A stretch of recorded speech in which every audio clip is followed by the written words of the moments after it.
Hey guys, welcome back to another video. Dimana video kali ini aku bakalan sharing tentang pengalaman aku dulu waktu aku masih jadi maba atau mahasiswa baru di Unpad atau Universitas Padjadjaran. Nah, buat kalian yang berimpian untuk masuk ke Universitas Padjadjaran, semoga aja ini bisa ngasih kalian bayangan tentang gimana sih kalau jadi maba di Unpad itu. Oke, nggak usah lama-lama, langsung aja kita simak video berikut ini. Nah, waktu aku udah sampai di Jatinangor, aku langsung buru-buru ngelihat Unpad atau istilahnya kampus tour gitu. Nah, di situ juga untuk pertama kalinya aku ngelihat gedung rektorat Unpad yang bentuknya bulat gitu. Itu kalau kalian nyari di internet Universitas Padjadjaran, pasti kalian tuh bakal nemu langsung gedung itu. Dimana itu adalah gedung rektorat. Dan aku tuh waktu itu kayak pertama kali ngeliat gedung itu kayak langsung amazed gitu, karena pertama kalinya aku ngeliat di depan mata aku langsung. Biasanya tuh kan ngeliat di internet doang. Terus selanjutnya aku juga langsung keliling-keliling fakultas dan nyari tempat fakultas di mana aku diterima, yaitu di Fakultas Kedokteran Gigi. Nah, beberapa hari kemudian akhirnya aku datang lagi ke Unpad buat mengikuti first meeting dari Prabu Unpad atau Ospek Universitas Padjadjaran. Nah, tapi ini tuh bukan official pertemuan pertama dari ospek tersebut, karena ini tuh kayak masuknya lebih ke technical meeting gitu, dimana aktivitasnya itu masih nyantai sih, kayak cuma campus tour sama ngumpulin tugas dan cuma ngobrol-ngobrol santai gitu sama kakak senior dari Universitas Padjadjaran. Nah, waktu aku masuk itu ngantrinya panjang banget dan aku bener-bener nge-video waktu itu karena saking itu tuh momen epic banget, dimana kayak 8.000 mahasiswa baru itu suruh ngantri di depan GOR untuk ngikutin si technical meeting Prabu Unpad ini. Jadi aku bakal play videonya sekarang.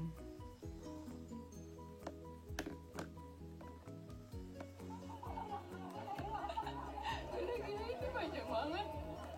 Bener, ini panjang banget. Aku ngantri 2 jam buat masuk ke GOR ini. Kayaknya lebih deh. Itu bener-bener kayak waktu bawa tas itu berat banget. Kerasa kayak berasa antriannya itu gak maju-maju gitu.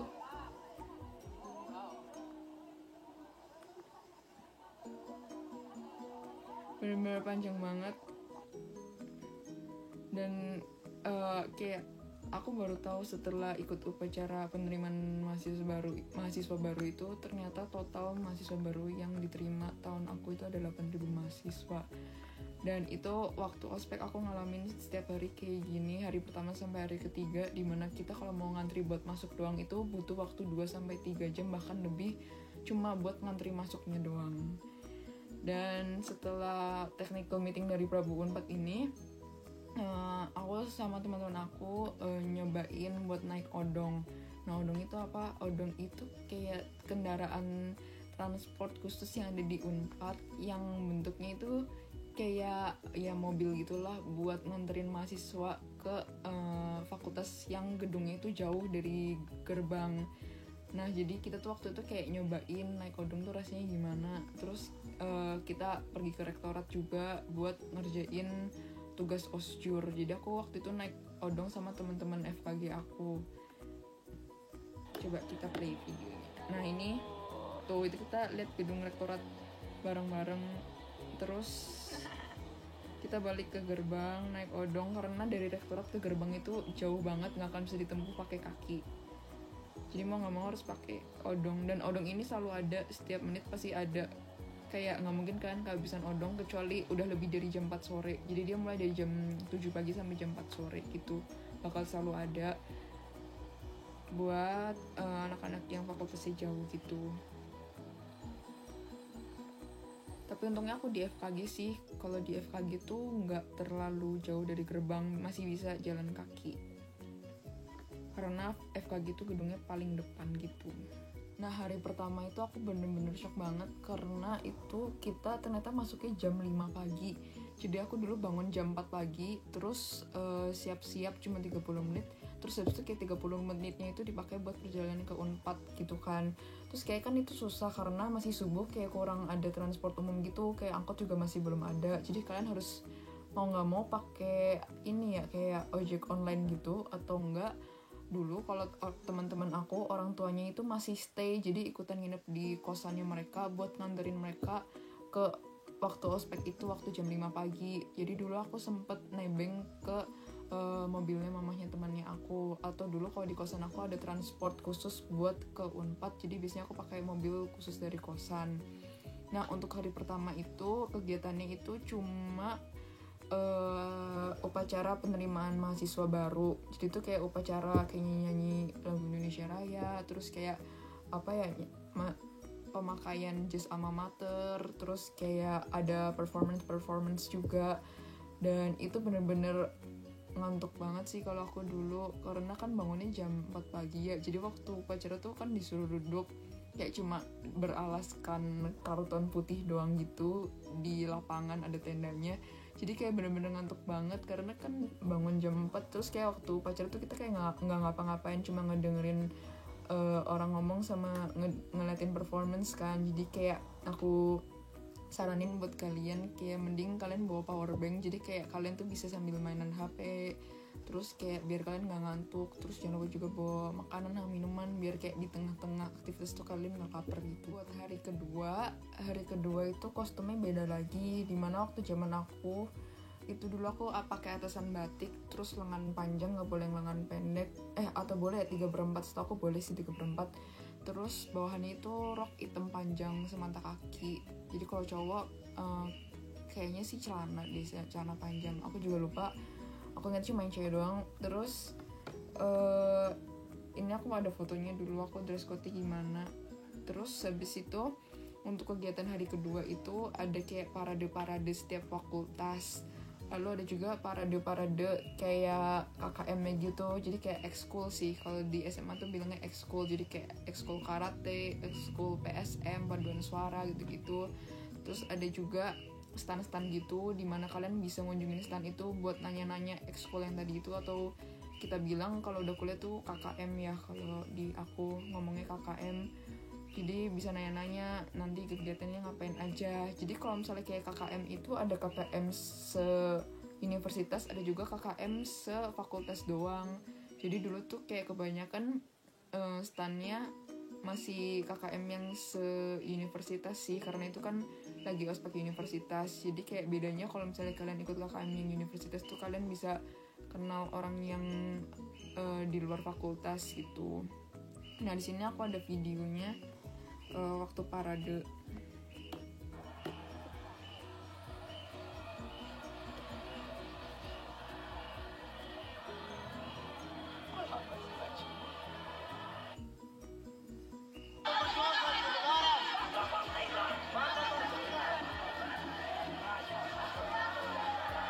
Ini dulu rame banget sih, kayak kan waktu dengerin orang ngomong biasanya ngantuk, terus kayak waktu parade ini kita kayak jadi nggak ngantuk gitu.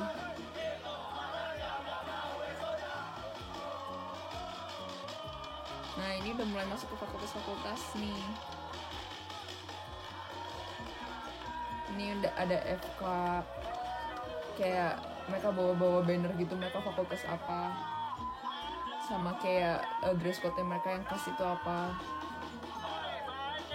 Nah ini F nih Pak.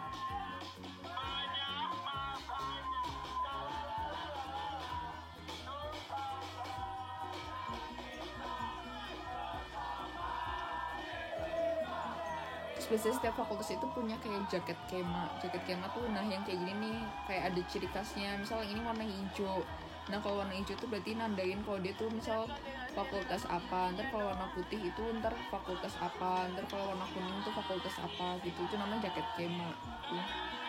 Sini ada fakultas psikologi.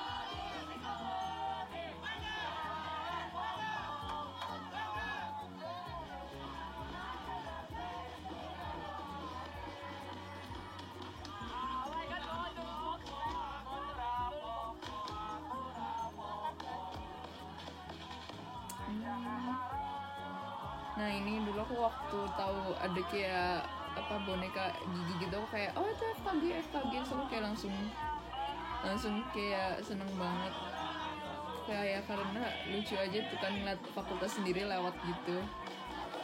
Ini kayaknya Faperta deh, biasanya kalau yang pakai kotak-kotak gitu antara Faperta atau Fapet. Itu Vkom.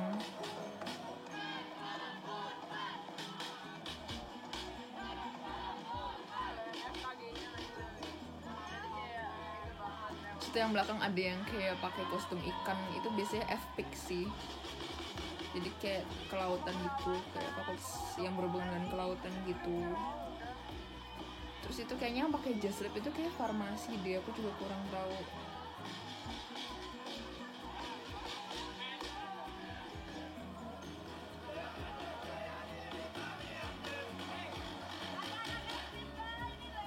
Nah ini pertanian, tadi bawa banner aku lihat.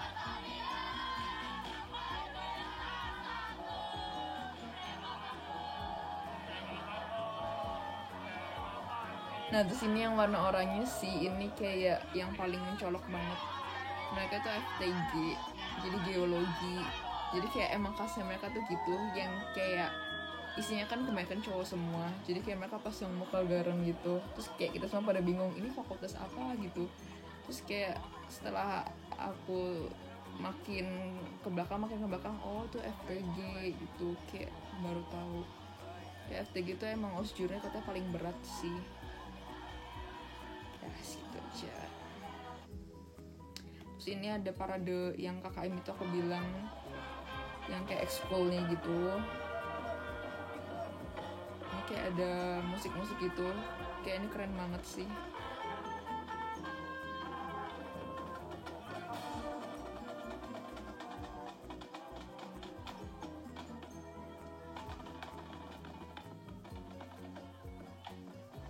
Yang aku suka ini si KKM PSM tuh paduan suara nih keren banget.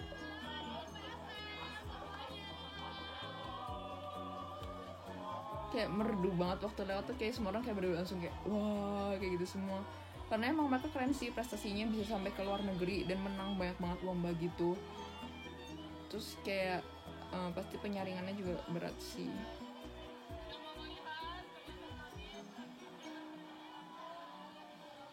Kayak seru sih ini ngeliatin yang parade, bener-bener gak ngantuk dan bener-bener ke-refresh banget. Bener-bener kayak wow keren sih. Ini taekwondo.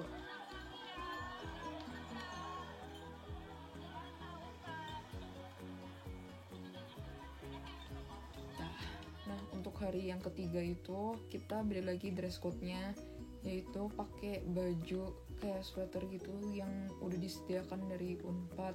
Jadi dia tuh lengan panjang. Terus dulu waktu aku cobain tuh ternyata kegedean, jadi aku bawa ke tukang jahit buat dikecilin. Nah terus hari ketiga itu benar-benar hari yang paling capek sih, karena kayak berat banget. Itu kita tuh seharian dijemur di bawah sinar matahari yang benar-benar panas banget.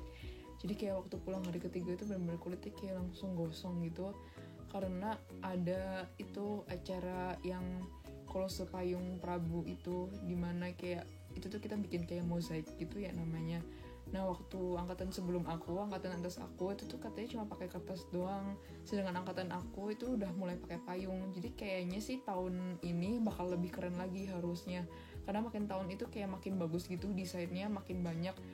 Dan yang kemarin itu waktu angkatan aku sampai ke cetak di rekor muri, jadi harusnya angkatan ini jauh lebih keren lagi sih kalau kata aku.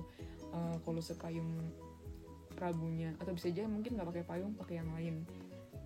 Jadi dulu waktu masuk tuh kayak tiba-tiba di lapangan itu kayak udah ada banyak tali-tali gitu, tali-tali terus ada payung gitu, payungnya 3 warna, ada putih, merah, sama biru, bener-bener banyak banget. Terus kayak aku dulu dapet yang warna merah, dan di situ ada kayak angka-angkanya gitu. Jadi ada angka dari 1 sampai 75. Jadi kalau misalnya orang yang ngomong 1, ngomong 2, dan kalau misalnya di payungnya kita itu nggak diitemin, berarti artinya kita harus buka. Tapi kalau misalnya diitemin, ya udah kita tutup gitu. Jadi kita kayak cuma ngikutin instruksi orang yang ngomong di depan panggung doang sih. Tapi ini bener-bener ngebutuhin banyak banget otak sama tenaga kerja sih buat bikin si kolose payung ini. Kayak desainernya juga keren banget. Terus kayak waktu ngetik tuh banyak banget kendalanya, misal ada yang kameranya mati lah, atau udah kerekam tapi nggak bagus lah. Bener-bener kayak ngetik berkali-kali sih, jadi kayak panas banget. Dan ini bener-bener 8.000 mahasiswa suruh ikut yang kolose payung ini. Sekarang aku mau coba ngeliat ulang hasil dari si kolose payung Prabu Unpad ini. Ya ampun, ternyata kolase dong, bukan kolose. Sama ini salah sebut. Sebenarnya aku udah lihat, cuma aku mau coba ngeliat lagi kayak buat nge-react doang gitu ya.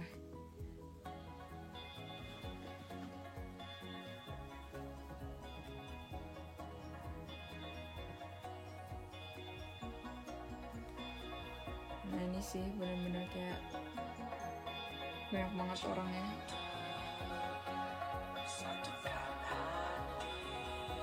Tapi keren sih ini, keren banget, kayak merinding waktu ngeliat hasilnya.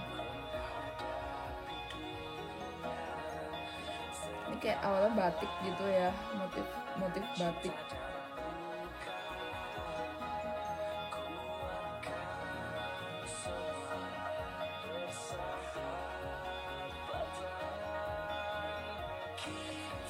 Ini kayak ngeceritain kemerdekaan Indonesia gitu sih kalau kata aku. Oh iya, emang nggak lama setelah hari kemerdekaan Indonesia itu, nggak lama setelah itu ospek hari pertama si Prabu itu.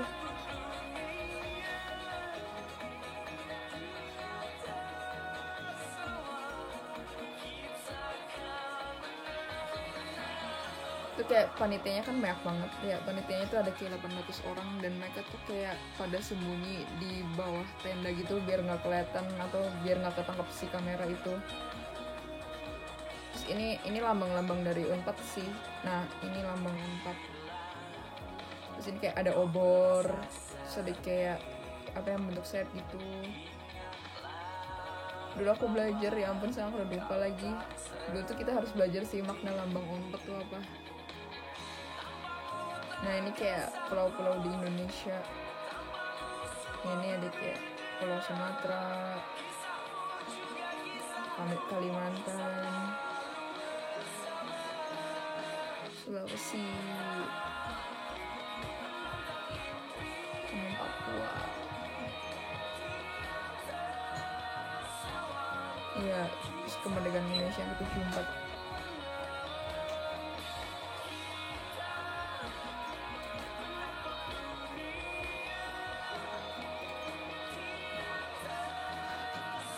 Ini lambang Prabu,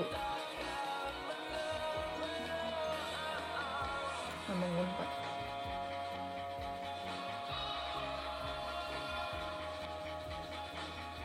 Aku, kamu, kita, salam satu Unpad. Keren sih, keren banget. Kolase guys, bukan kolose. Itu kan tadi udah ada tuh video-video sama kayak kita ngapain aja, udah aku jelasin sebelumnya. Nah sekarang aku mau jelasin dulu tuh waktu aku Prabu tugasnya apa aja. Jadi tugasnya itu dulu aku ada kayak bikin life plan sama SWOT atau strength, weakness, sama opportunity sama threat-nya gitu dari diri kita. Terus biasanya juga banyak banget sih, aku inget dulu ada tugas suruh bikin video yang nanti harus di-post di sosial media. Jadi kayak siapin aja line sama Instagram kalian, jadi bakal banyak banget tugas suruh upload di situ. Terus yang aku rasain selama aku ikut ospek 3 hari itu, kayak aku ngerasa capek banget karena harus bangun pagi, dan setelah bangun pagi itu aku harus lanjut kerjain tugas ospek jurusan. Karena abis 3 hari ospek univ itu, hari keempatnya itu langsung mulai ospek jurusan. Jadi kayak malam setelah aku ospek univ itu pasti aku harus ngerjain tugas buat osjur itu. Jadi bener-bener kayak nggak ada istirahat gitu. Jadi kayak bener-bener kurang tidur banget sama seminggu itu. Jadi kayak bener-bener capek banget. Apalagi kalau di osjur aku dulu ada tugas suruh ambil foto selfie sama teman seangkatan. Jadi kayak dulu ada 137 orang, kita harus foto selfie sama 137 orang itu, harus minta biodatanya sama minta tanda tangannya. Itu sih kataku yang tugas paling berat, yang kayak aku ngerjain dari dulu kayak gak kelar-kelar gitu. Nah gitu aja buat video storytime aku tentang aku flashback waktu jadi maba. Semoga aja bisa bermanfaat buat kalian yang penasaran sama ospek Prabu Unpad itu kayak gimana, dan bisa menjawab semua kekepoan kalian selama ini. Jangan lupa like videonya, komen videonya, share videonya. Jangan lupa juga untuk subscribe ke channel aku. Dan thank you banget buat teman-teman yang udah komen di video aku, yang bikin aku semangat banget buat bikin video yang selanjutnya. Jadi let me know ya guys kalau kalian suka sama video ini, supaya kedepannya aku bisa lebih semangat lagi buat bikin video baru. That's all guys, stay safe and stay healthy. Bye.